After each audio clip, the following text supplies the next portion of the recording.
My inquisitive daughter recently asked me about the mysterious white spots beneath her nails.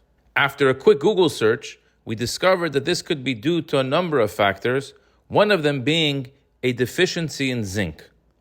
This exploration led me to a profound realization, one that resonates beyond mere nail health. In our weekly Torah portion, Tzav, we encounter the mitzvah of maintaining a perpetual fire on the altar. Eish tomid tukad alam mizbeach lo sichbe. Upon digging deeper into this mitzvah, we discover that the altar is a symbol of coming closer to God, and this sacred flame on the altar symbolizes more than just the physical heat as a way to consume the meat. It embodies spiritual heat, what we call a spiritual drive and passion, the unyielding desire to draw closer to Almighty God and to be one with ourselves and one with His holiness. Says the Torah, we are to make sure that this fire and desire is never extinguished. We cannot have off days. But how do we sustain this fervor without succumbing to burnout? The solution is to keep on feeding the fire more fuel. And this is where we must be meticulous. For while it's true that it takes many nutrients, vitamins, and minerals to maintain our overall health and well-being, there are specific minerals that are particularly helpful for specific parts of our body. White spots under the nail may be an indicator of one particular deficiency. As a Jew, our overall spiritual health is dependent on Torah study and prayer and performing mitzvahs.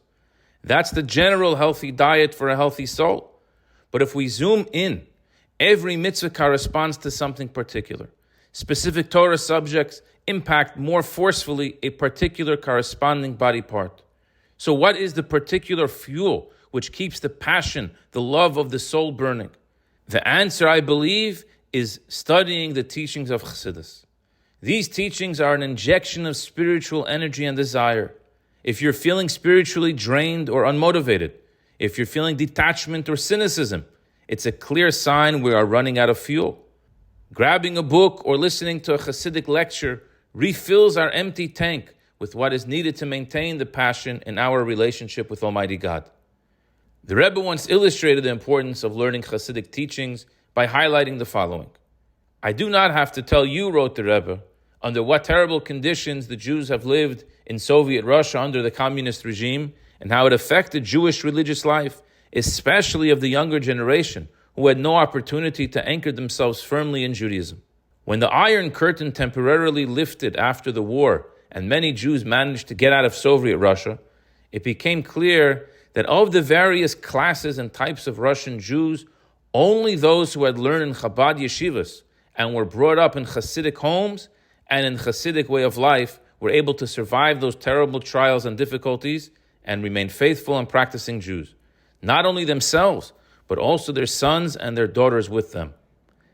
This should convince even the most skeptical as to the power and efficacy of Hasidus as a living force and practical means of the preservation of Judaism, even under the utmost difficulties.